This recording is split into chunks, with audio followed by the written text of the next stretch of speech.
रामकथा ही मंदिरातल्या देवाची कथा नाही, तर रामकथा ही आपलं घर मंदिर बनवणारी कथा आहे।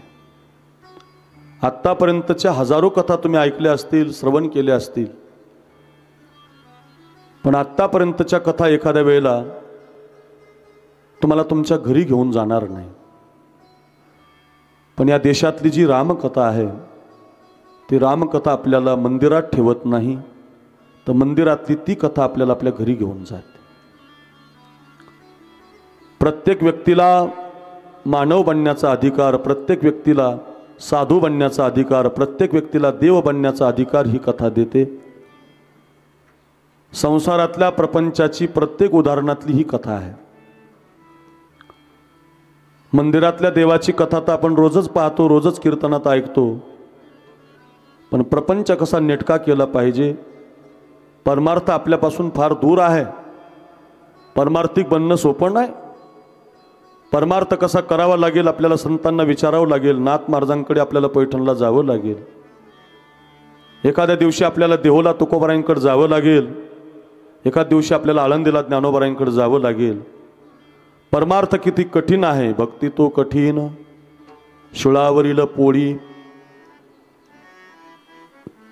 कठीण आहे परमार्थ। परमार्थ करता करता एखाद्या दिवशी एखाद्याला आपण चांगले परमार्थिक होऊ की नाही आपल्याला माहिती नाही, पण चांगला प्रपंच आपण कसा करू शकतो हे शिकवणारी कथा म्हणजे रामकथा आहे। तुमच्या प्रत्येक प्रश्नाचं उत्तर म्हणजे रामकथा आहे। अशी कोणतीच गोष्ट नाही की ती रामायणामध्ये आलेली नाही। फार सुंदर आहे ही कथा। आजचा जो पहिला दिवस आहे या कथेच्या निमित्तानं आपण आज रामकथेचा भावार्थ पाहणार आहोत। उद्या आपल्याला शिवपार्वतीचं लग्न लावायचं आहे, परवाच्या दिवशी आपल्याला रामप्रभूचा जन्म करायचा आहे, चौथ्या दिवशी आपल्याला रामप्रभूचं लग्न लावायचं आहे, लग्न झालेल्या रामप्रभूला 6व्या दिवशी 5व्या दिवशी वनवासात पाठवायचं आहे। वनवासात पाठवल्यानंतर निषाद राजाची भेट, केवटाची भेट, शबरीची भेट करत करत 6व्या दिवशी आपल्याला भरत भेट सुद्धा बघायची आहे। 7व्या दिवशी हनुमत मिलन, राम रावणाचं भयानक युद्ध आणि प्रभूचा राज्याभिषेक, एक एक एक एक पायरी परत करत आपण 7व्या दिवसापर्यंत जाणार आहोत। आजच्या पहिल्या दिवशी आपल्याला कोणता भाग बघायचा नाही, पण आजच्या पहिल्या दिवशी ज्या संतांनी आपल्याला ही कथा दिली त्या संतांच्या काही कथा आणि रामायणात येणारे काही भाव आपल्यापुढे आपल्याला आज मांडायचे आहेत। रामकथेचा पहिला प्रश्न असा आहे की रामकथा पुन्हा पुन्हा वारंवार का ऐकली पाहिजे?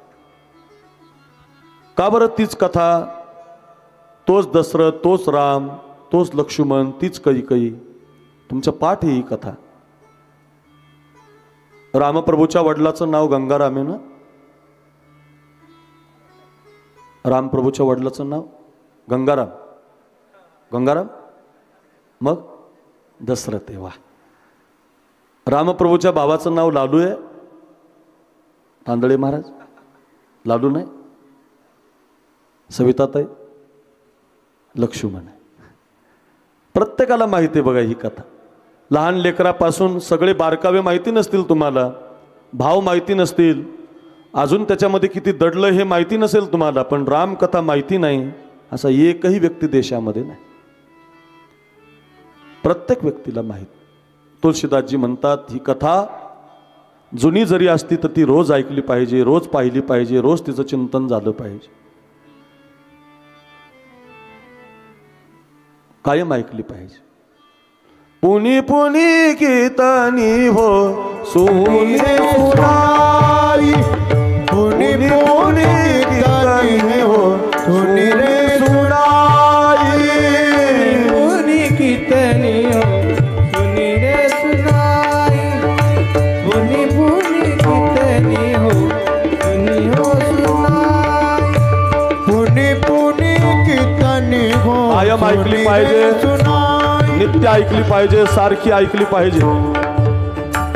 का ऐकायची ती कथा? आपल्या हृदयाची, आपल्या दिलाची प्यास कधी बुजत नाही। प्रत्येक भावानं कसं राहिलं पाहिजे, माय बापाचं वचन कसं पाळलं पाहिजे, भावानी भावाशी कसं वागावं, आईला कसं बोलावं, असा एकही भाव नाही की आपल्याला रामकथा शिकवत नाही. तुळशीदासजी म्हणतात वारंवार पुन्हा पुन्हा कितीही वेळेला ऐका, रोज जरी ऐकली तरी मन भरणार नाही.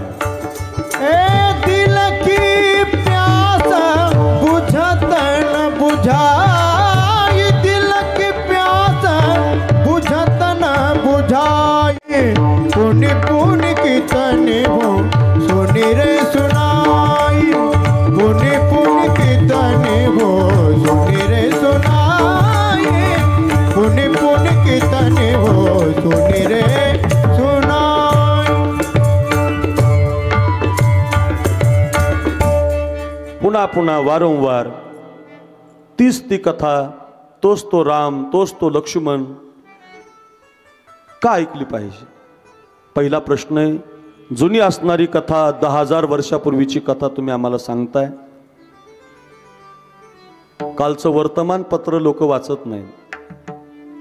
कालचं चिवडा खायला वापरतात, भजे खायला वापरतात. सहज एखादी बातमी कालची आपल्या व्हॉट्सअपला आली, आप्पा महाराज, तर लोक वाचत नाही, पाहत सुद्धा नाही. त्याच्या कालचा मॅसेज सुद्धा आज आपण पाहत नाही. कालचं वर्तमानपत्र तर आपण वाचतच नाहीत. आपल्या रामकथेची खासियत आहे. आता पत्रकार आज नाही पण उद्यापासून येतील. आता सगळ्या पेपरला बातमी महाराज. झंजार नेताला आहे, लोकमतला आहे, लोकप्रश्नाला आहे, संकेतला आहे. तांदळे महाराज मला पाठवतच राहतात बातम्या. कालचा पेपर आज आपण वाचत नाही. कालचं वर्तमानपत्र या देशात जुनं होतंय, ते परत परत वाचलं जात नाही.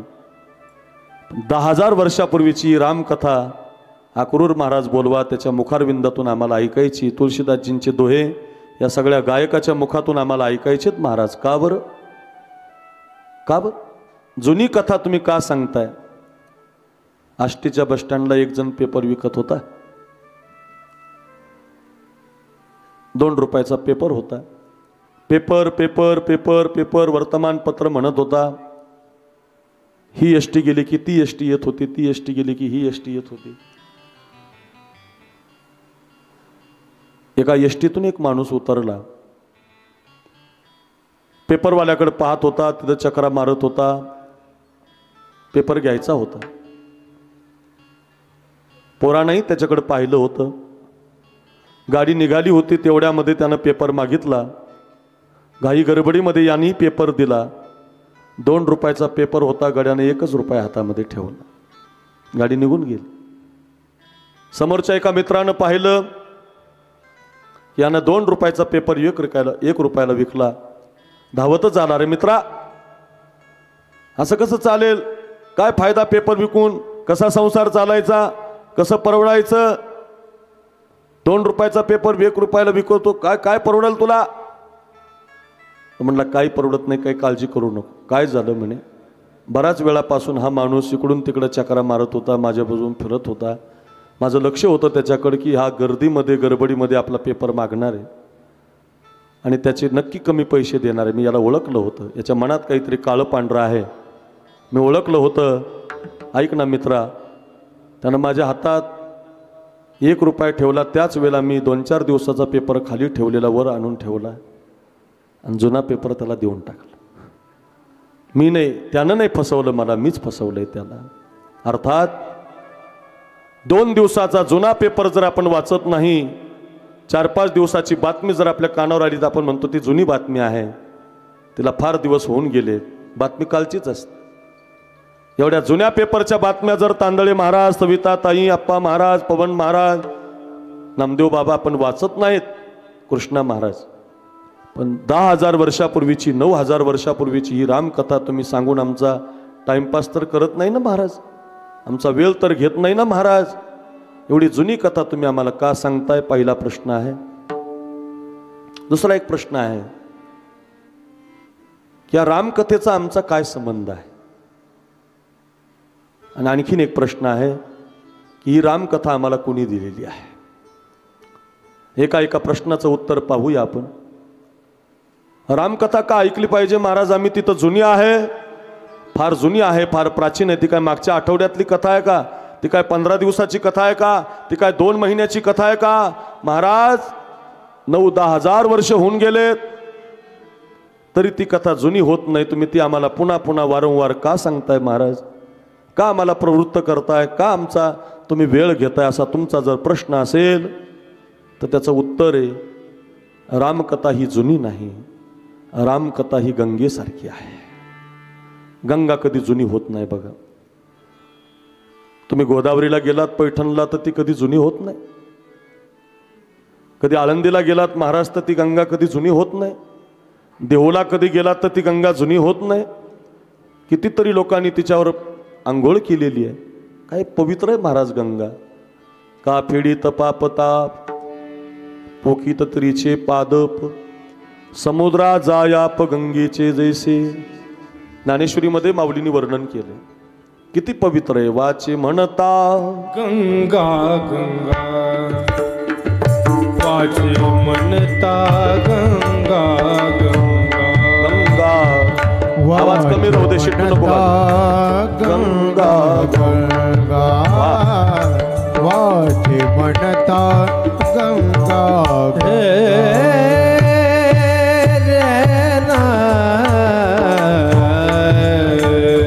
वाचे म्हणता गंगा गंगा.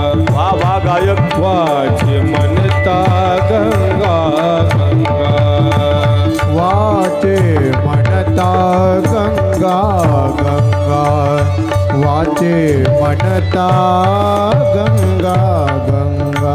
सकळ दोष जाते भंगा, सकळ दोष जाती भंगा, सकळ दोष जाती भंगा, सकळ दोष जाती भंगा. म्हणता गंगा गंगा, वाचे म्हणता गंगा गंगा, वाचे म्हणता गंगा गंगा, वाचे म्हणता गंगा गंगा.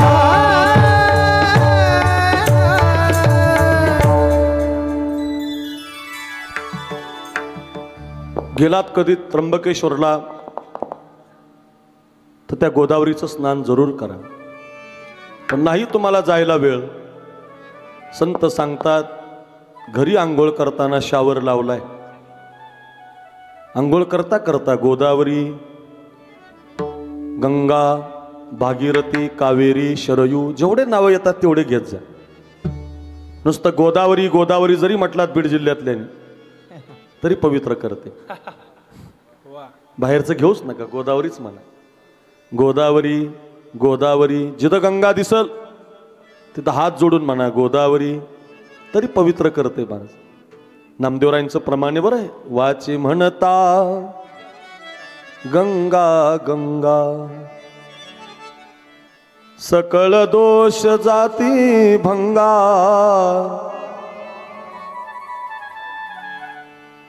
सकळ दोष, सकळ दोष,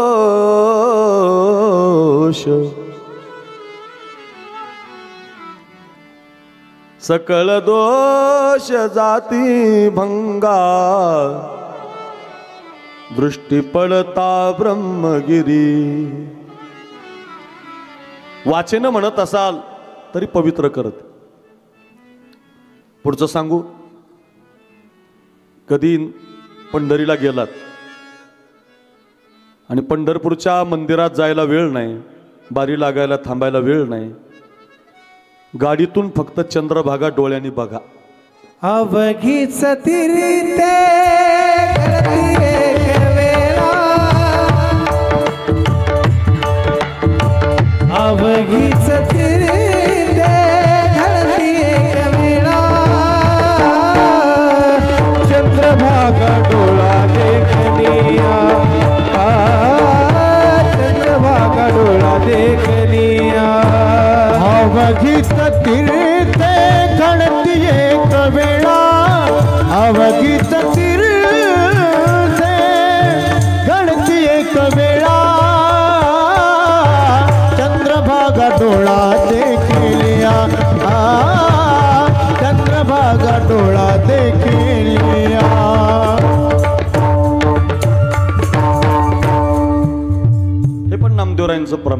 कळही तीर्थे घडती एक वेळा चंद्रभागा डोळा देखिलिया.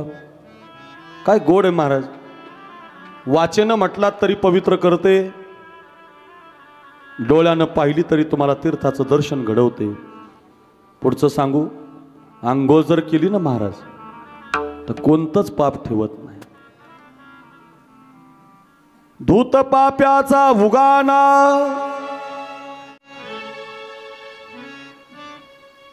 ती परम पवित्र गंगा जाना. तुझी या चरणांगुष्टी जन्मली पावना. विश्वाधिक्य नारायणा. नाथ महाराज भागवतामध्ये वर्णन करतात, डोळ्यानं पाहिली तरी पवित्र करते गंगा, वाचेनं म्हटलं तरी पवित्र बनवते गंगा, आंघोळ जर केली तर पापच ठेवत नाही. एवढी पवित्र गंगा आहे.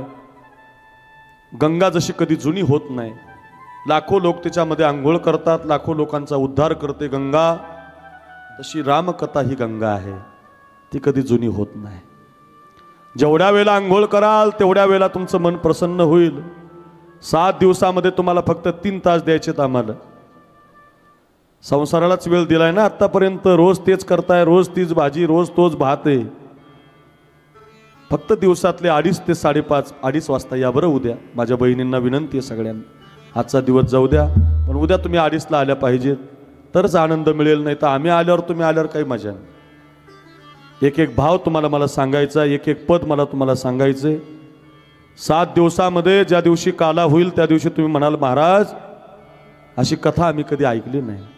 आम्हाला असं वाटत होतं आम्ही घरामध्ये बसून रामायणाचा आनंद घेतो की काय, आमच्या घरातच राम आला की काय. इतकी सुंदर कथा आपली होणार आहे, नक्की होणार आहे. कारण ही रामकथा गंगा आहे. गंगा जशी जुनी होत नाही तशी ही कथा कधी जुनी होत नाही. गंगेसारखी प्रवाह रूपानं ती वाहत राहते. तुम्हाला तुमच्या भावाचं झालेलं भांडण मिटवायला लावते, तुमच्या घरात सासू सुनाचं झालेलं भांडण मिटवायला लावते. रामकथा तुमच्या प्रपंचाची कथा आहे. तुमच्या घरातल्या प्रत्येक आईला, प्रत्येक मुलाला, प्रत्येक बापाला, प्रत्येक व्यक्तीला या गंगेची गरज आहे. अरे त्या गंगेच्या स्नानाला तरी आपल्याला इंद्रायणीला जावं लागेल, गोदावरीला जावं लागेल, पण ही गंगा आपल्याकडे चालून आलेली आहे. माऊली सेवा मंडळानं ही इतकी सुंदर गंगा आपल्या माऊलीच्या मंदिरात, चाकरवाडीच्या माऊलीच्या मंदिरात आणून दिलेली आहे. आता आष्टी नाही, आष्टीच आता चाकरवाडी होणार आहे. माऊली नगर नाही, माऊली नगरच आता चाकरवाडी होणार आहे.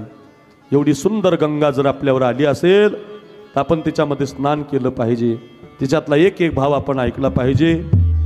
रामकथा जुनी नाही, ती नवी आहे, म्हणून ती सदैव ऐकली पाहिजे. म्हणून तुळशीदासजी म्हणतात, पुनी पुनी कीर्तनी हो सुनी रे सुनाई.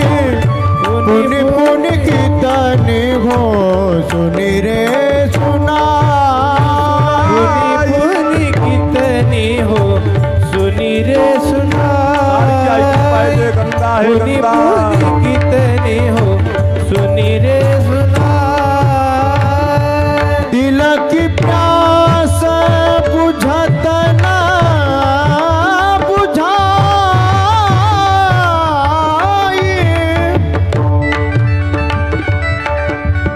दिल की प्यास बुझत ना बुझाई. पुनि पुनि कीर्तनी हो सुनी रे सुनाई.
पुन्हा ऐकायची आपल्या घरात.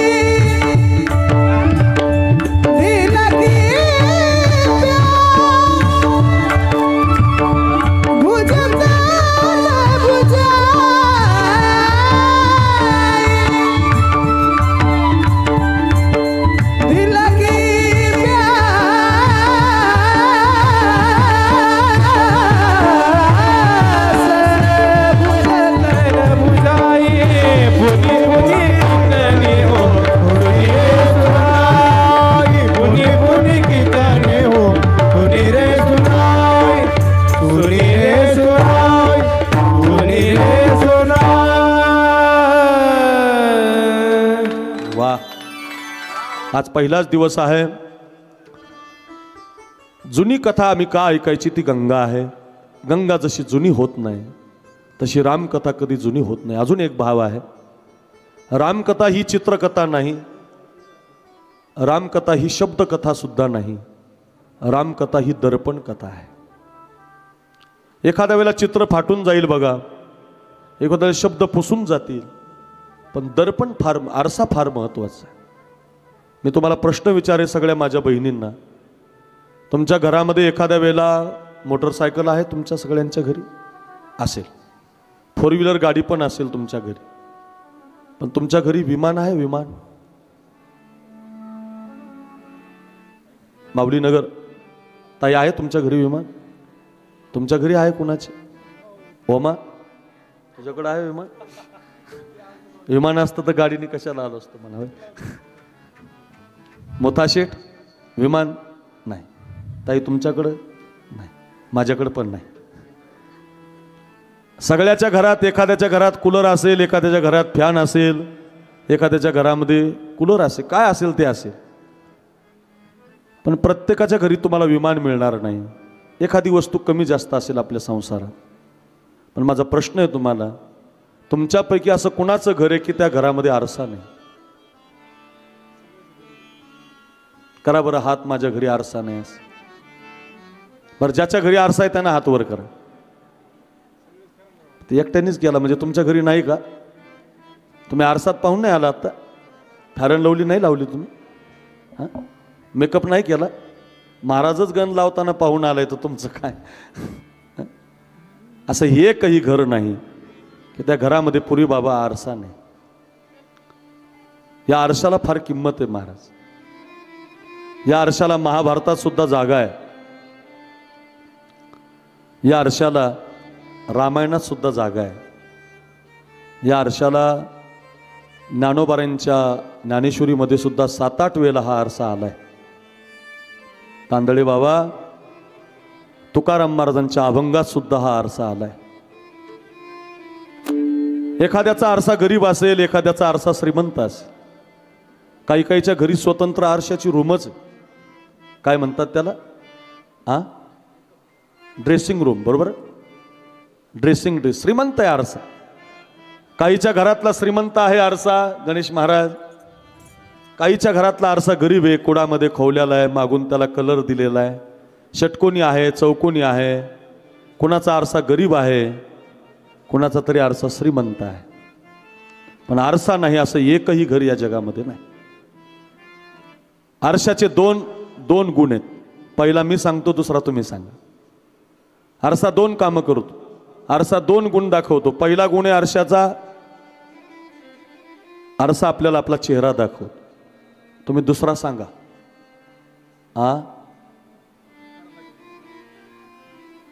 डोकं लावा ना. पहिला गुण मी सांगितला, आरसा आपला चेहरा दाखवतो. दुसरा तुम्ही सांगा. तांदळे बाबा. वाह, पुरी महाराजांनी सांगितलं बघा. जोरात टाळी वाजवा त्यांच्यासाठी. ते म्हटले जसा आहे तसा दाखवतो. काय गोड शब्द आहे हा. म्हणून आरशाचा कधी कधी टाकल्या माणसाला राग येतो. ज्याला केस नाही त्याला तर खूप राग येतो. महाराज आमची पाठामध्ये सांगायचे, एक MS 90 म्हणजे 90 वर्षाची म्हातारी बाजारात गेली आष्टीच्या, आणि बाजारामध्ये खूप वेगवेगळ्या प्रकारचे आरसे विकायला होते. शेठ बऱ्याच दुकानातले तिने आरसे पाहिले. ओमा महाराज बरेच आरसे पाहिले. हा किती रुपयाला आहे, हा किती रुपयाला आहे, हा किती पैशाला आहे. दुकानदार भाव सांगत होता. एकही आरसा म्हातारीनं घेतला नाही. ती निघाल्यावर दुकानदार म्हटलं, का ग आजी, अर्धा तास झाले सगळे आरसे पाहिले आणि आता एकही आरसा घेत नाही, अशी कशी का तू? म्हातारी म्हटले, अरे तुझ्या सगळ्या आरशामध्ये मी पाहिलं, मी जशी पहिल्यांदा तरुणपणात होते ना तसं एकाही आरशात मी दिसत नाही रे. म्हणून तुझ्या आरशाची मला गरज नाही. आरसा तुम्हाला खरं दाखवतो, जसं आहे तसं दाखवतो. एक भाव सांगू, आपल्या जीवनामध्ये आरशासारखी माणसं कमवा, खरं सांगणारी कमवा. एखादा मित्र कमवायचा असेल तर तो आरशासारखा कमवा, खरं सांगणारा, तोंडावर बोलणारा. मागं निंदा करणारा कमवू नका. मागं निंदा करणारा नकोय. मित्र कसा असला पाहिजे, अनेक कविता आहेत, अनेक पदं आहेत. कसा असला पाहिजे मित्र?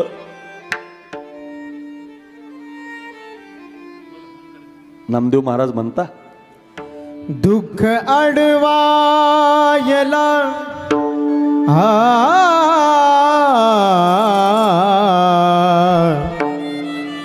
दुःख अडवायला उंबरासारखा, दुःख अडवायला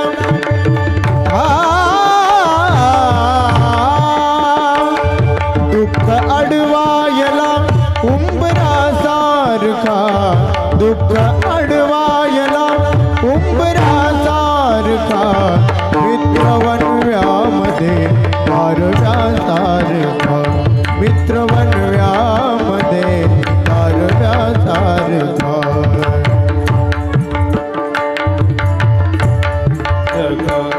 मित्रवनव्यामध्ये कारव्यासारखा.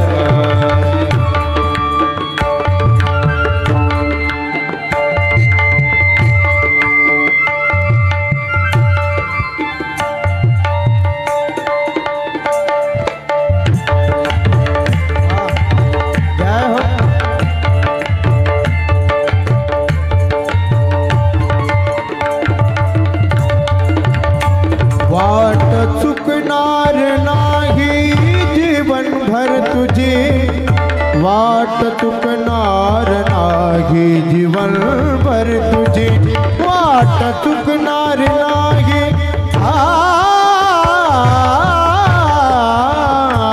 वाट चुकणार नाही जीवनभर तुझी, वाट चुकणार नाही जीवनभर तुझी. एक तू मित्र कर आरशा सारखा, मित्रवनव्यामध्ये गारव्यासारखा. दुःख अडवायला उंबरासारखा, दुःख अडवायला उंबरासारखा. मित्रवनव्यामध्ये गारव्यासारखा, मित्रवनव्यामध्ये गारव्यासारखा, मित्रवनव्यामध्ये गारव्या गारव्या.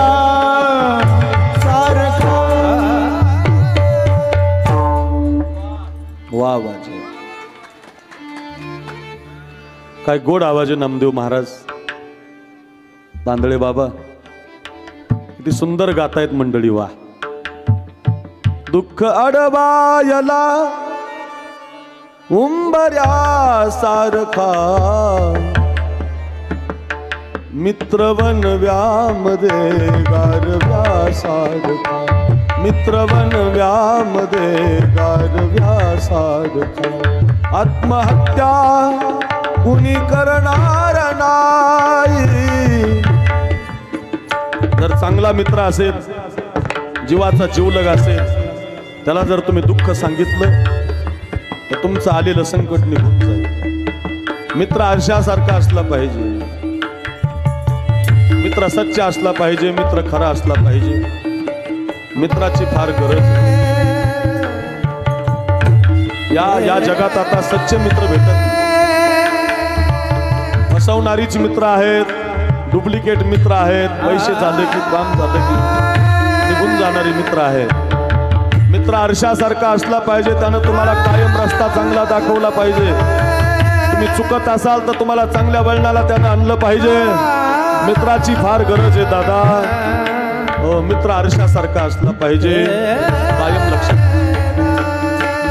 दुःख अडवायला उंबऱ्या सारखा, दुःख अडवायला उंबऱ्या सारखा, मित्रवन व्यामध्ये गारव्यासारखा, मित्रवन व्यामध्ये गारव्यासारखा, मित्रवन व्यामध्ये गारव्यासारखा.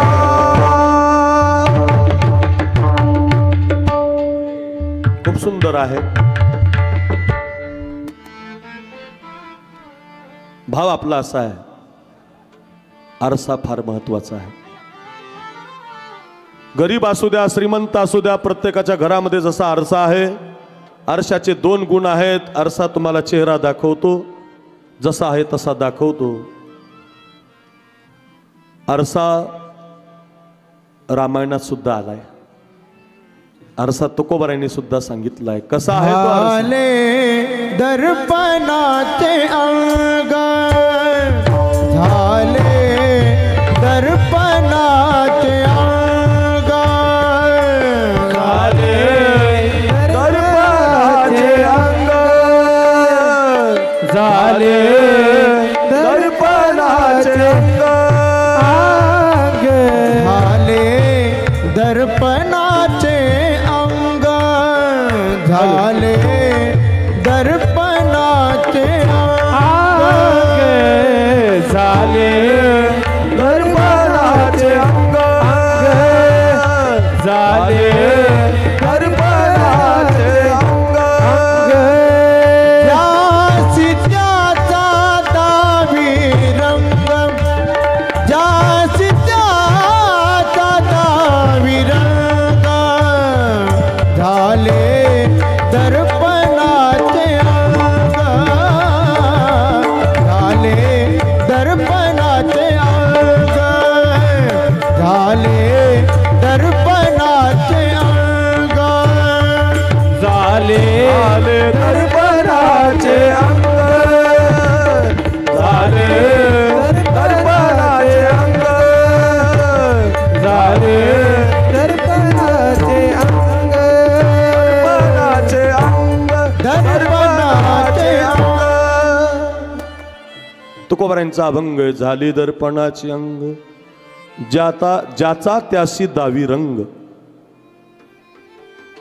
आरसा जसा तुम्हाला जसा आहे तसं दाखवतो, तशी ही रामकथा दर्पणाची कथा आहे, आरशाची कथा आहे. तुम्ही तिच्यात पाहिलं की तुमचं जीवन ती दाखवते. तुम्ही कोणत्या पात्रामध्ये आहात? तुम्ही कैकेयी आहात का? तुम्ही राम आहात का? तुम्ही लक्ष्मण आहात का? तुमच्या घरातलं तुम्ही कोण पार्ट आहे? आरशासारखी दाखवते बघ. एक माणूस आपल्या बायकोला म्हटला, अगं सकाळी सकाळी कामाला जातो, कामच होत नाही ग, कोणाचं तोंड पाहतो काय माहीत. सकाळी निघालं की कामच होत नाही, कोणाचं तोंड पाहतो काय माहीत. सकाळी निघालं की कामच होत नाही, कोणाचं तोंड पाहतो काय माहीत. बराच वेळा म्हटल्यावर बायको म्हटली, मी तुम्हाला कायम म्हणत असते, तुम्ही कामावर जाताना आरसा पाहत जाऊ नका. काहीला आता कळलं, काहीला उद्या कळलं. आरसा ज्याचा त्याशी दावी रंग. आरसा आहे ना, रंग दाखवतो, तुमचा चेहरा दाखवतो. आरसा ही दर्पण कथा आहे रामायण. ही रामकथा तुम्हाला आरशासारखी तुमचा चेहरा दाखवते, तुमचं जीवन दाखवते. महाराज कोणी दिली ही कथा आम्हाला? अनंत प्रश्न आहेत, 5 वाजायला लागलेत महाराज, कळतंय आम्हाला. दर्पणाची कथा आहे, आरशाची कथा आहे. कथा जुनी होत नाही कारण ती गंगा आहे. अनंत भाव तुम्ही आम्हाला सांगताय. पहिल्याच दिवशी लक्षात येतंय आमच्या, कुणी दिली ही कथा आम्हाला? ही कथा देणारे 3 संत आहेत. त्यापैकी पहिले संत आहेत वाल्मिक महामुनी. खूप सुंदर आहे. चरितम रघुनाथस्य शतकोटी प्रविस्तरम एकैकमक्षरम पुंसा महापातकनाशन. वाल्मिक ऋषीने ही कथा आपल्याला दिलेली आहे. काव्यग्रंथ पहिला देशातला कोणता आहे तो रामकथा आहे. कोण होते हे वाल्मिक ऋषी? गुंड होते, गुंड. वाल्या कोळी महात्यारी, वाल्या कोळी महात्यारी, वाल्या कोळी महात्यारी, वाल्या कोळी महात्यारी, नामे तारियेला निर्धार, नामे तारियेला निर्धारी, घेता नाम, घेता नाम, घेता नाम विठोबाचे, पर्वत जळती पापाचे, पर्वत जळती पापाचे, जय हो. पर्वत जळती पापाचे, घेता नाम, घेता नाम, घेता नाम, घेता घेता घेता घेता घेता घेता नाम विठोबाचे, घेता नाम विठोबाचे, पर्वत जळती पापाचे, पर्वत जळती पापाचे, पापाचे, पापाचे.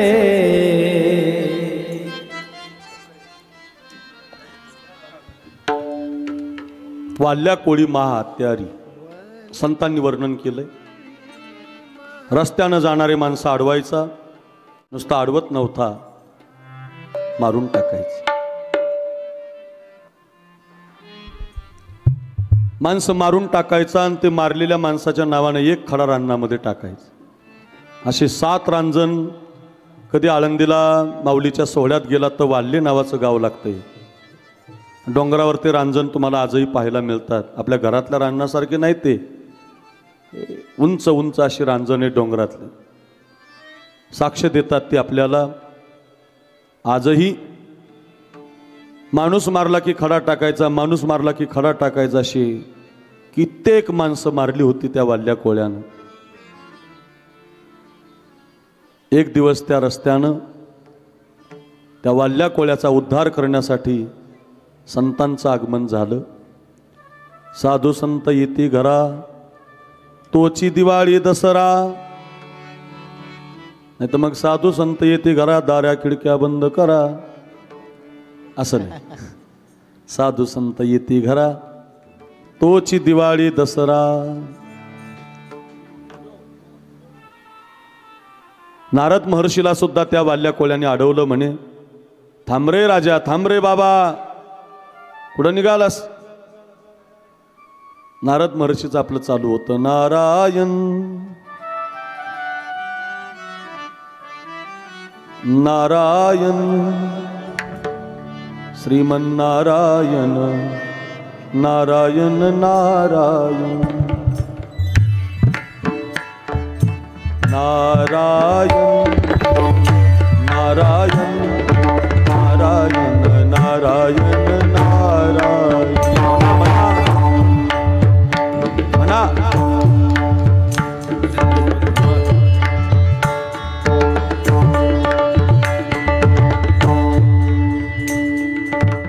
नारायण नारायण श्रीमन्नारायण नारायण नारायण.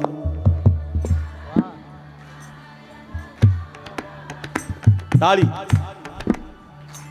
श्रीमन्नारायण नारायण नारायण. हे साधू बाबा, कुणाचं भजन करतो रे साधू बाबा? देवाचं भजन करतो रे. अरे आता काय करायचं तर करून घे भजन, आता मी तुला मारणार आहे. जीवनामध्ये साधू मिळाले पाहिजे. फार सुंदर भाव आहे. पुन्हा पुन्हा वारंवार आपण या मंदिरामध्ये येतो, रोज माऊलीचं दर्शन घेतो. काही काम नाही आपल्याला म्हणून नाही, की त्या साधूच्या विचारानं, त्यांच्या दर्शनानं आपल्या जीवनात एखादा बदल होईल, एखादं व्यसन आपलं सुटून जाईल, एखाद्या आपल्या जीवनामध्ये काहीतरी क्रांती घडेल. कारण साधू क्रांती करत असतात. साधू जीवनामध्ये बदल करत असतात, साधू सांभाळत असतात. मराठवाड्यामध्ये पैठण नावाचं गाव आहे खाली. त्या पैठणला गंगेच्या पलीकडून एक जुनं कावसान नावाचं गाव. त्या जुन्या कावसांमध्ये एक आई राहायची. साधूच्या संगतीमध्ये जीवन कसं बदलतं ऐका, फार सुंदर कथा आहे.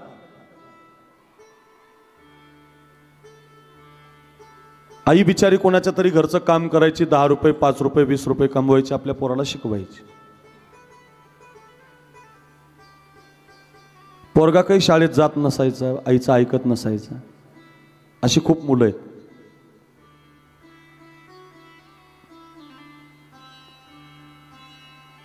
आई मात्र आई असते ना, मुलगा कसाही असू द्या ती प्रेम करत राहते. वाईट जरी निघाला, दुष्ट जरी निघाला, अभ्यास न करणारा असू द्या तरी सुद्धा त्याच्यावर प्रेमच करते आई महाराज.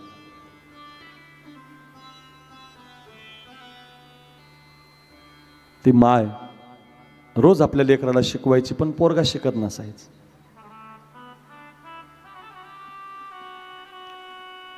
एक दिवस अशी होळी जवळ आली, शिमगा. आणि शिमगा आल्यामुळं पूर्वी आपल्या महाराष्ट्रात शिमग्याला पुरणपोळी करायची, आताही करतात, पण आता रोजच पुरणपोळी झाल्यामुळे तिला किंमत नाही राहील. पूर्वी त्याच सणाला मिळायची. शिमगा म्हटलं की बॉम्बला, आणि मग ती पुरणाची पोळी मिळायची. आईला वाटलं बाई 2-4 वर्ष झाले नवरा गेल्यापासून कष्ट करण्यातच दिवस गेले, माझ्या लेकराला कधी पुरणाची पोळी मी दिली नाही. गरीब होती, कुणाच्या तरी घरचं काम करणारी माय होती.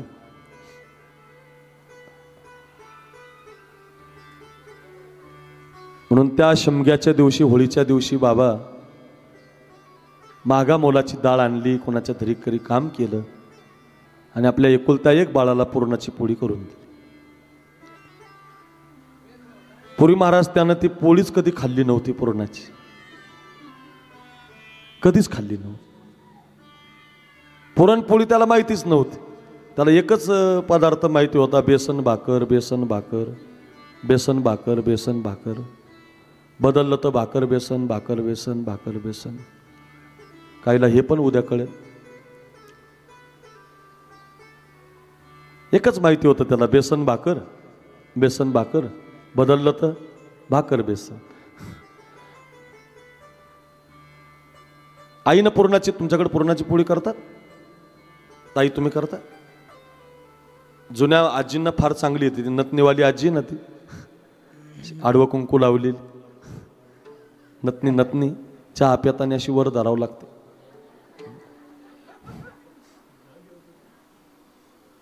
ओमा महाराज जुन्या काळात आपली माय, आपली आजी करायची ना पुरणाची पोळी, फार सुंदर असायची, लई टेस्टेड. आता तुमच्याकडे करतात ना? करतात. मान आता हलवत जा. पुरण बाहेरून असतं ना? नाही करतात. कशी म्हणतात? पुरण आतूनच असतं. अशी पुरणाची पोळी केली आईनं आणि महाराज आपल्या लेकराला खायला दिली. पोरानं कधी खाल्ली नव्हती, त्याला एकच पदार्थ बेसन भाकर सोडून माहिती नव्हतं.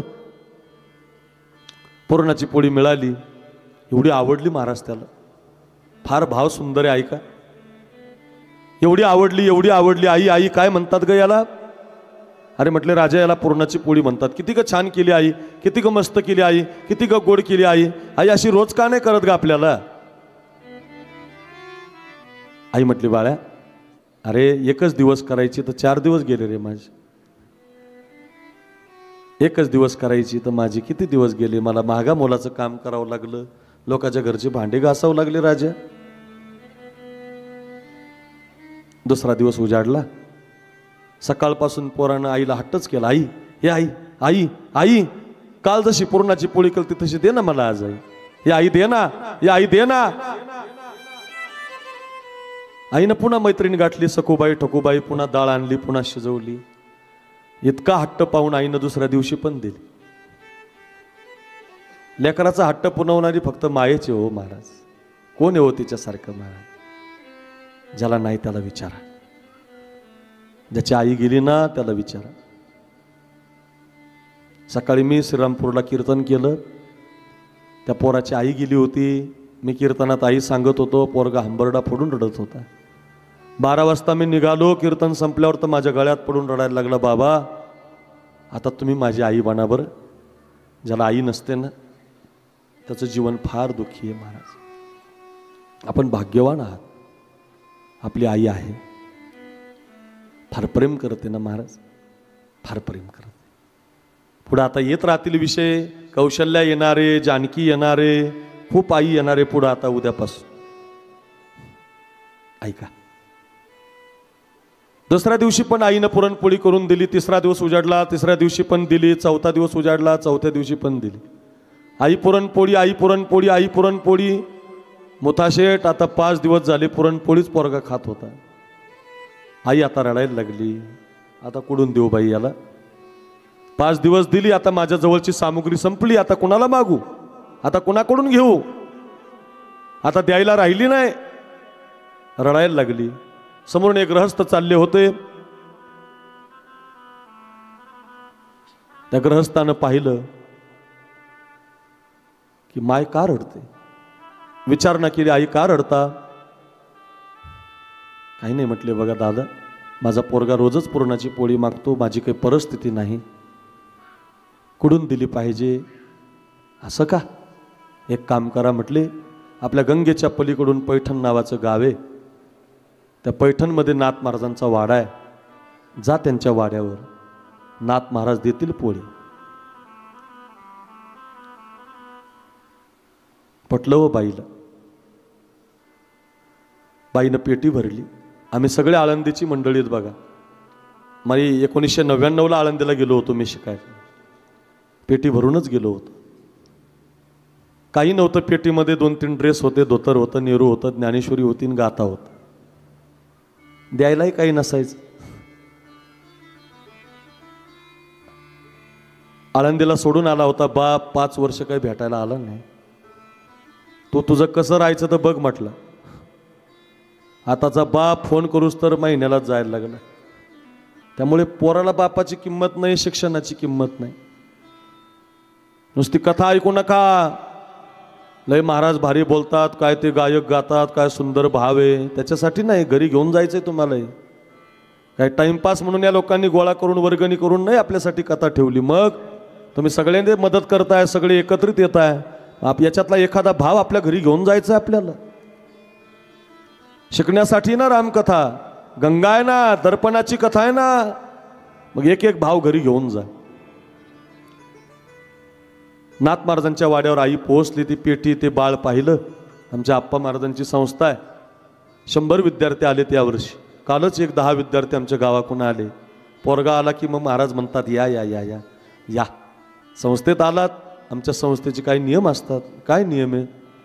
पहाटे 4 ते 6 काकडा राहतो, 6 ते 7 विष्णू सहस्रनाम, 7 ते 10 ज्ञानेश्वरी पारायण, 10 ते 12 गाथा भजन, 12 ते 2 विश्रांती, 2:30 ते 5:30 कथा रामकथा, 6 ते 8 7 हरिपाठ, 7 ते 8 जेवण, 8 ते 10 कीर्तन, 10 ते 4 जागर. एवढे नियम सांगितल्यावर पोरग म्हटलं चल आई घरी. म्हटलं मग पोरगा कशासाठी आणला होता. म्हटलं ओंकार महाराज नाही बनवायचं, नामदेव आगावासारखा पेटी वादकन गोड गळ्याचा गायक नाही बनवायचं, पवन उदेसारखी त्याची झाकीरसारखी अशी बोटं नाही पळाली पाहिजे त्याची, कृष्ण महाराज सारखा असा सिंत वादक नाही बनवायचा, आप्पा महाराज सारखा पखवाज वादक नाही, पवन महाराजासारखा तबला वादक नाही, आक्रूर महाराजासारखा गोड बोलणारा महाराज नाही बनवायचा. मग पोरगा आणला कशासाठी. म्हटले माझा पोरगा धातीन धाडा सरगम अभ्यास शाळेतच गेला नाही बाबा. मग माझा पोरगा मला रोज पोरची पोळी मागतो, माझी परिस्थिती नाही म्हणून आणलाय. ठेवा म्हटले ठेवा. काय संत असतील हो महाराज. पोळी खायला. आपला एखादा भाऊ बीडला राहिलाय, बीडला, आणि आपल्या भावाचा इकडच्या भावाचा मुलगा त्याच्या घरी मुक्कामाला गेला. पेपर होता त्याचा. मुक्कामाला गेला तर त्या भावाच्या बायकोने एका दिवसात हाकलून दिला, उड जा गावाला.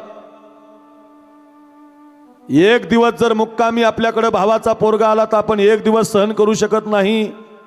तो पोरगा तर शिकायला आहे, तो तर नोकरीला लागणारे, पैसे कमवणारे. हा जो पोरगा ठेवायचा आहे ना, तो काही गायक वादक ओंकार महाराजन नामदेव आघावन असा तयार महाराज नाही करायचं. पोरगा पुरणपोळी खायला ठेवायचं. काय आमच्या साधूचं अंतकरण असेल महाराज. काय माऊली आहेत चाकरवाडीचे हे.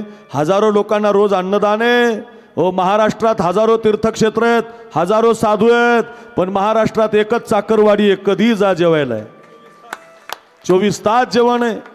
आणि त्याच धर्तीवर आपली ही चाकरवाडीच आहे महाराज.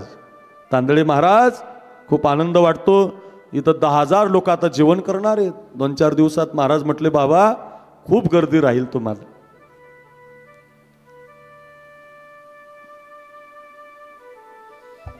खायला ठेवायचं हो पोरगा. आई निघून गेली, पोरगा राहिला. आपल्याला पुढं जायचंय.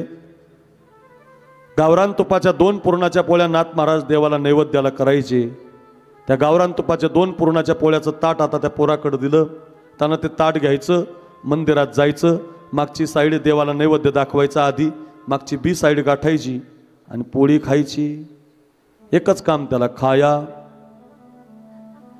सोया म्हणजे झोप्या, खाया झोप्या. त्याला रियाज नाही. तिरकिट तकता तिरकिट तकता तिरकिट तकता तिरकिट तकता तिरकिट तकता तिरकिट तकता तिरकिट तकता तिरकिट तकता तिरकिट तकता.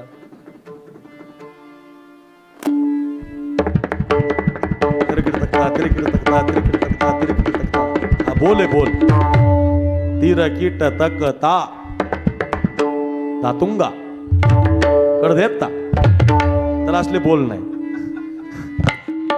यांच्यासारखा असा नामदेव महाराजासारखा खालचा सा सा, वरचा सा नाही. त्याला सरगम नाही. त्याला अभ्यासन, राम रामो रामाहान, पहिलं वर्षन, दुसरं वर्षन, पाठांतरण, वव्यान, अभ्यासन, रामकथान, चिंतनन. त्याला एकच माहिती, खाया झोप्या. खाया सोया खाया झोप्या. फार सुंदर कथा ऐका. संत विचारानं काय घडतं, संत संगतीमध्ये काय घडतं. अरे तुम्ही इथं चटई उचायला जरी आलात, शेवटचे 10 मिनिटं इथं तुम्ही जेवायला जरी आलात तरी चालतंय बघा आम्हाला, पण इथं आले पाहिजे. तुम्ही या विचारात तुम्ही आले पाहिजे. या कथेच्या विचारात, संताच्या विचारात, माऊलीच्या विचारात तुम्ही आलेच पाहिजे. मग तुमचा हेतू काही पण असू द्या, पण इथं या. इथं तुम्ही बसले पाहिजे. तुमचे पोरं इथं असले पाहिजे. धिंगाणा घालू द्या पार पोरानं त्या, पण येऊ द्या त्याला. तो इथं असला पाहिजे. बघा कथा किती सुंदर आहे. पोळी खायला पोरगा ठेवला. बरेच दिवस पोळी खाल्ली. आणि पोळी खाता खाता एक दिवस नाथ महाराज भावार्थ रामायण लिहित होते, जे पुढे विषय येणार आहे आपल्याला. आणि त्या भावार्थ रामायणाचा उत्तरकांड राहिला होता. नाथ महाराज लोकांना म्हटले, सज्जना हो, येणाऱ्या षष्टीला मी जाणार आहे. लोक म्हटले, बाबा तुम्ही जाणार आहे हे खरं आहे, पण हे रामायण पूर्ण करा, हा ग्रंथ पूर्ण करा, अर्धवट ठेवू नका. तुमच्या एवढा ज्ञानी कोण जन्माला यायचा, परत हा ग्रंथ कोण पूर्ण करणार. हा ग्रंथ अर्धवट राहील, ग्रंथ तसाच राहील. ग्रंथ पूर्ण करा आणि मग जा. महाराज म्हटले, काळजीच करू नका, हा ग्रंथ लिहिणारा एक पोरगा मी तयार केलाय. बरेच पोरं पुढे बसलेले होते. उपनिषद पाठ होते, ब्रह्मसूत्र पाठ होते, हे वेदांताचे असे रुच्याची रुच्या गात होते. त्यांना वाटलं आपणच अभ्यास केलाय, आपलाच नंबर लागणार आहे, आपणच या गादीवर बसणार आहेत, आपलाच नंबर आहे, आपणच हे रामायण लिहिणार आहेत. सगळ्यांचे डोळे टवारले, सगळे एकमेकाकडे पाहायला लागले. नाथ महाराज कुणाला हाक मारतायत, माझाच नंबर लागेल बहुतेक, माझाच नंबर आहे, मीच अभ्यास केलाय, मी रुच्या पाठ केल्यात, मी उपनिषद पाठ केलेत, मी श्लोक पाठ केलेत, मी अभ्यास केलाय, मी अर्ध्या पाण्यात उभा राहून शिकलोय. सगळेजण पाहत होते. आता कुणाला आवाज देतात, कुणाला आवाज देतात, कोण लिहिणारे रामायण, कोण उत्तराधिकारी आहे नाथ महाराजांचा. सगळ्यांची दृष्टी समोर पडली. ऐका कथा ऐकणाऱ्या माझ्या दादांनो, बहिणींनो, सज्जन हो ऐका बरं. तेवढ्यामध्ये नाथ महाराजांनी हाक मारली, खायान झोप्या. नाव ऐका त्याचं, ए गावबा, ए गावबा, ए गावबा. पळतच आलं. काय बाबा, कुठे पुरणाची पोळी? अरे म्हटलं आता नाही पुरणाची पोळी, आता या गादीवर बसायचं आणि इथून पुढचं रामायण लिहायचं. हात ठेवेला मस्तकी, प्रसाद देऊन केले सुखी. जसं माऊलीनं रेड्याच्या डोक्यावर हात ठेवला, माऊलीनं भिंतीवरती आपला बसण्याच्या निमित्तानं भिंत आली, दगडाला वाट लागली माऊलीची. दगडाचं मंदिर, रेड्याचं मंदिर, भिंतीचं मंदिर. तसं त्या गावोबाच्या डोक्यावर हात ठेवला आणि तिथून पुढचं रामायण गावोबा महाराजांनी लिहिलं. दया करणे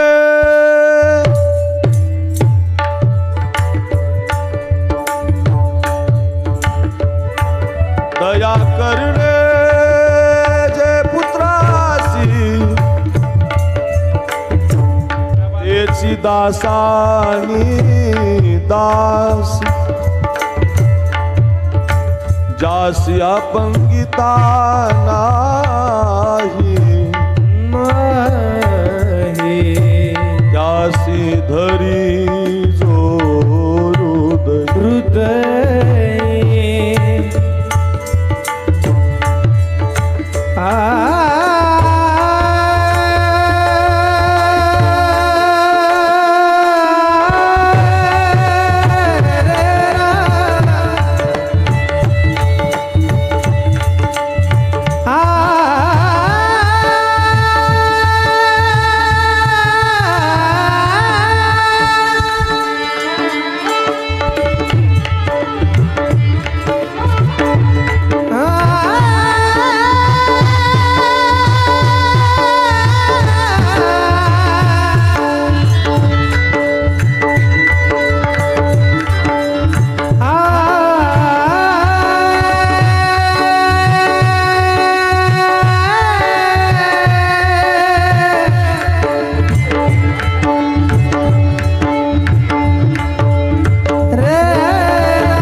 जासी अपंगिता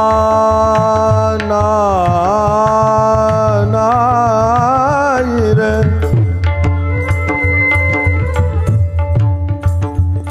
जासी अपंगिता नाही रे, जासी अपंगिता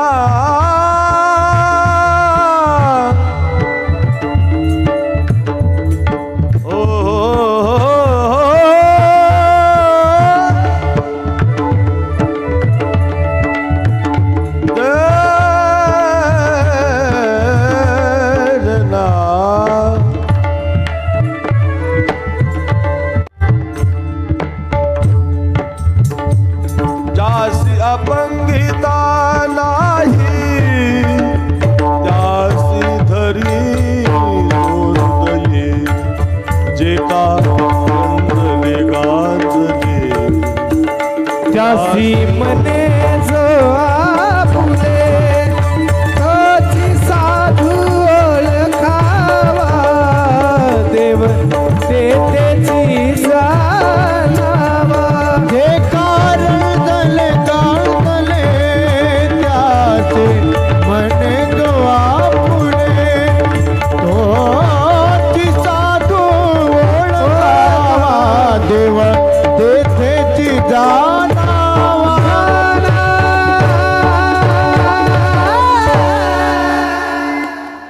तोच साधू ओळखावा, देव तेथेची जाणावा. कोण साधू आहे?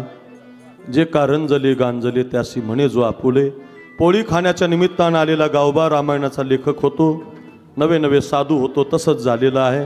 नारद महर्षी विचारतात, का रे वाल्या, एवढे खून करतो, एवढे दरोडे टाकतो, एवढे माणसं मारली, कुणासाठी करतो रे? माझ्या परिवारासाठी करतोय बघा बाबा. हो, साथ देणारे तुझा परिवार याच्यात तुला हो नक्की देणार आहे, त्यांच्यासाठी तर करतोय. नारद महर्षी म्हणतात, हे बघ, मला इथं बांधून ठेव झाडाला, तुझ्या घरी जा, तुझ्या आईला, तुझ्या बायकोला, तुझ्या मुलांना सगळ्यांना विचारून या, पापाचे तुम्ही भागीदार व्हाल का? ऐका, वेळ कमी आहे, 5:30कडे आपला काटा गेलाय. अजून आपल्याला संदेश पाहायचा आहे रामकथेचा, आरती करायची आहे, पुढे एक भाव रामायणातला सांगून आपल्याला थांबायचं आहे. 5:45 वाजता, 6 वाजता आपली कथा आज थांबेल. थोडंसं उशीर झाल्यामुळं, 3:30 वाजल्यामुळं 6 वाजतील, संपेल बरोबर 6 वाजता आपण मोकळे होऊ. राहिला एक 20-25 मिनिटाचा भाग. पण ऐका, जाता जाता आपली कथा आपल्याला विनंती करणार आहे. उद्या मात्र बरोबर 2:30 वाजता सगळ्यांनी यायचं आहे. उद्या आपल्याला शिवपार्वतीचा लग्न सोहळा, विवाह सोहळा, रामायणातले काही भाव उद्या आपल्याला पाहिजे आहेत. आज हा पहिला दिवस आहे. कोणत्या संतांनी आपल्याला ही कथा दिली, कुणी हे रामायण आपल्याला दिलंय, त्याचा भाग आपण पाहतोय. रामकथा ही कशी दर्पण कथा आहे, रामकथा ही कशी गंगेसारखी आहे, याचा भाग पाहता पाहता आपली 5:30ची वेळ झालेली आहे. रोजची वेळ आपली आता संपलेली आहे. एक्स्ट्रा टाईम म्हणून थोडासा लेट झालं म्हणून एक 10-15-20 मिनिटामध्ये आपल्याला थांबायचं आहे. ऐका गड्या, एवढा चांगला समाज इथं एकत्रित येतो म्हणून पुन्हा पुन्हा ऐका, पुन्हा पुन्हा ऐका. आता वाल्या कोळी विचारायला जातो म्हणे, घरातला एकही व्यक्ती त्याला म्हणतो आम्ही तुमच्या पापाची भागीदारी होणार नाही. नाराज होऊन येतो. संत गेलेलेच नसतात, उद्धारासाठीच आलेले असतात ना. उद्धारासाठी तर आलेत बघा. उजळावया आलो वाटा, खरा खोटा निवाडा, येतो हिताचा कळवळा, पडते हाती म्हणून काळ अवतार तुम्हा धराया कारण. उद्धराया जन जिडजीव, माऊली काय, वामन भाऊ काय, भगवान बाबा काय, सावता महाराज काय, सगळे संत आपल्या उद्धारासाठीच आलेले आहेत. सगळे संत, चाकरवाडीचे माऊली काय, भगवान गडाचे भगवान बाबा काय, गैनीनाथ गडावरले वामन भाऊ काय, सगळे संत आपल्या उद्धारासाठीच आलेले आहेत. रामकथेतले सगळे वशिष्ठ, वाल्मिक हे जे सगळे संत आता आपल्याकडे येत आहेत, हे आपल्या उद्धारासाठीच येत आहेत. ही गंगा ज्यांनी निर्माण केली त्यांची कथा चालू आहे. नारद महर्षी म्हणतात, आता तू एक काम कर, आता तू भजन केलं पाहिजे, साधना केली पाहिजे. काय म्हटलं पाहिजे? राम राम राम राम, राजा राम राम राम, सीता राम राम राम, सीता राम राम राम, सीता राम राम. बोला राजा राम राम राम राम राम, सीता राम राम राम, सीता राम. राजा राम राम राम, सीता राम राम राम, सीता राम राम राम, सीता राम राम राम.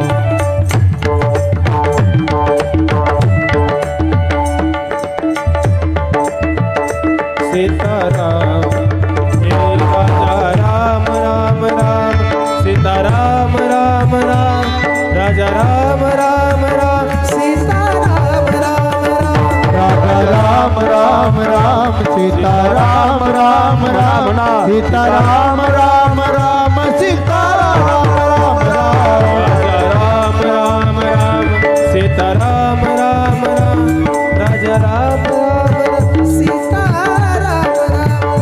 राजा राम राम राम, सीता राम राम राम, सीता राम राम राम, सीता राम राम राम. राजा राम राम राम, सीताराम राम राम, राजा राम राम राम, सीताराम राम राम. राजा राम राम राम, सीता राम राम राम, सीता राम राम राम, सीता राम राम राम. राजा राम राम राम, सीताराम राम राम, जय हो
राम राम म्हणायचं आहे, राम म्हणता येत नाही, मारा म्हणतोय मारा, रामा येत नाही, मारा मारा मारा मारा मारा मारा म्हणताना आता तीनदा मारा झालं की एकदा रामा येत, मारा मारा मारा रामा, रामा मारा मारा रामा, माराचं बरोबर रामा होतं. असं मारा मारा म्हणता म्हणता म्हणता म्हणता म्हणता रामा होतं, राम राम म्हणता म्हणता एवढी तपश्चर्या होते. आणि मग त्या तपश्चर्याची साधना वाणीमध्ये बसते आणि वाल्या कोळीचे वाल्मिक ऋषी होता. म्हणून मगाशी प्रमाण दिलं, वाल्या कोळी महात्यारी नामे तारियेला निर्धार, घेता नाम घेता नाम घेता नाम विठोबाचे, पर्वत जळती पापाचे,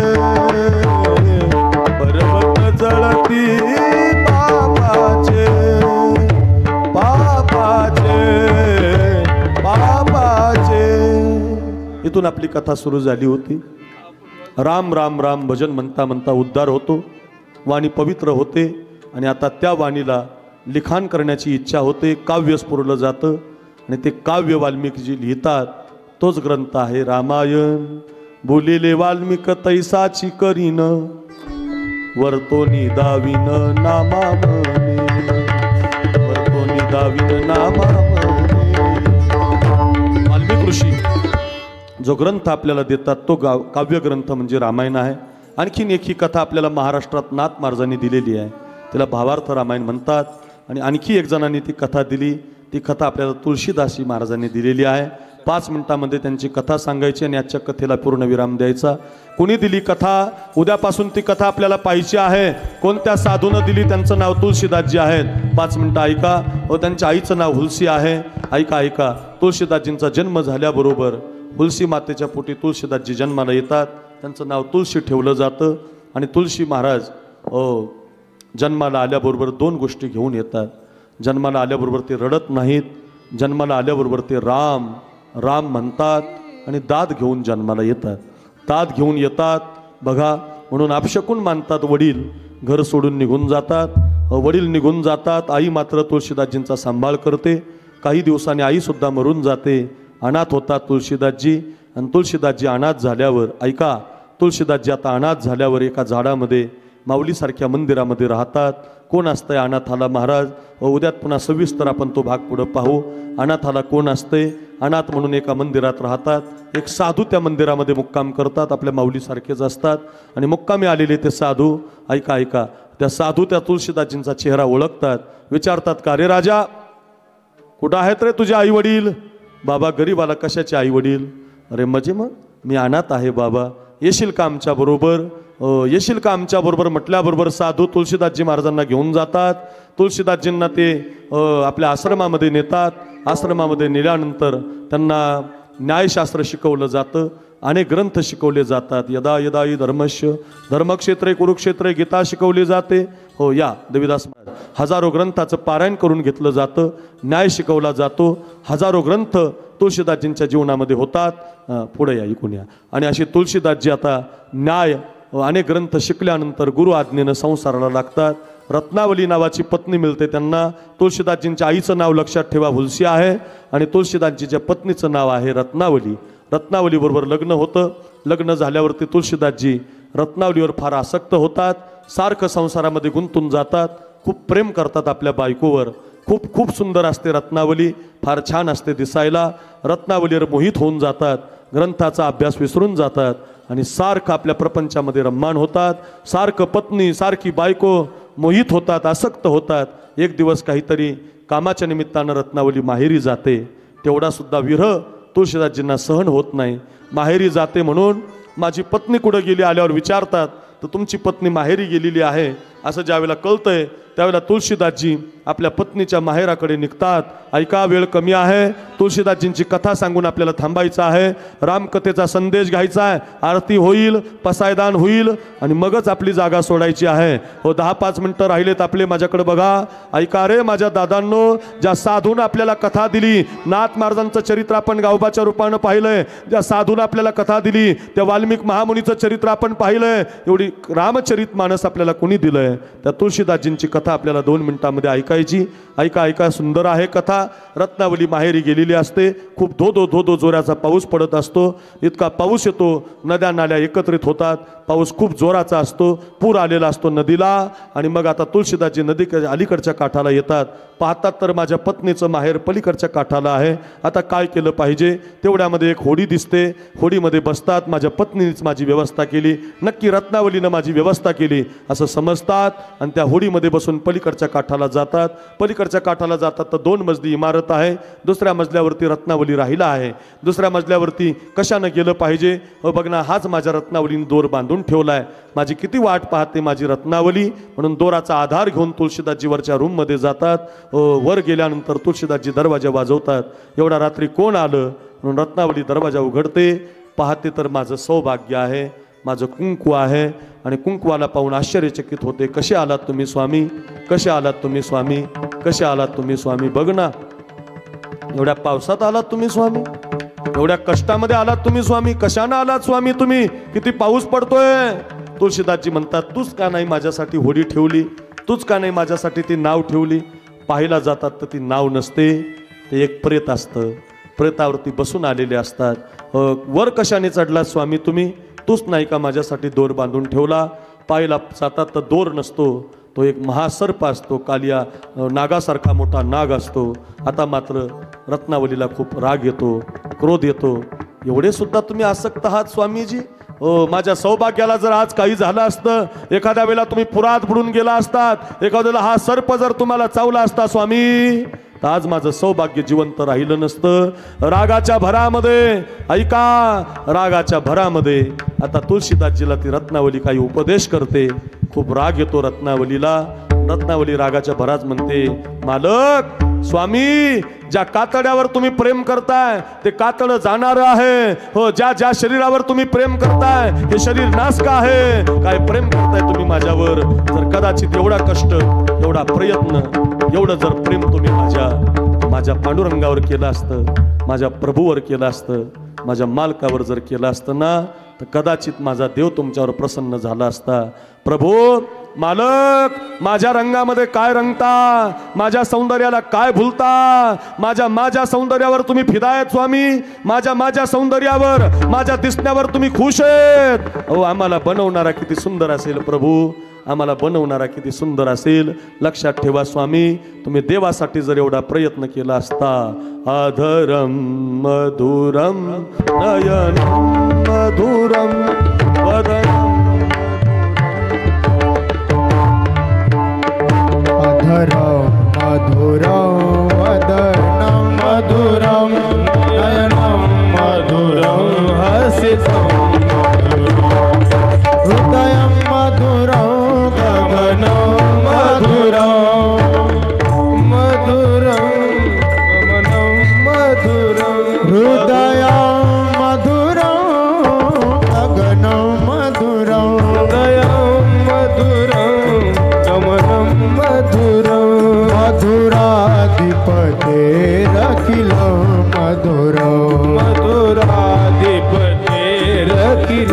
मधुरं अधरं मधुरं वदनं मधुरं नयनं मधुरं हसितं मधुरं अधरं मधुरं वदनं मधुरं नयनं मधुरं हसितं मधुरं वचनं मधुरं चरितं मधुरं वचनं मधुरं चरितं मधुरं वसनं मधुरं चरितं मधुरं मधुरं चरितं मधुरं चरितं मधुरं भवतं मधुरं मधुरं चरितं मधुरं मधुराधिपतेरखिलं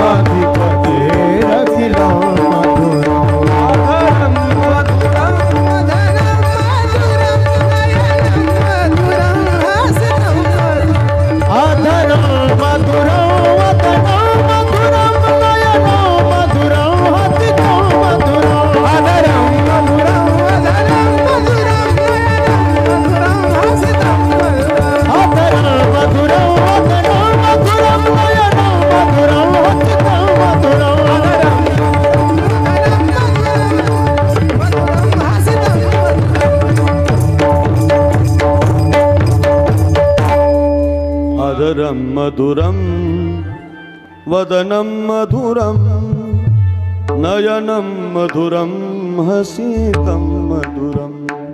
ज्या ज्या ज्या नासक्या शरीरावर तुम्ही प्रेम करताय स्वामी, त्याला बनवणारं शरीर किती सुंदर असेल.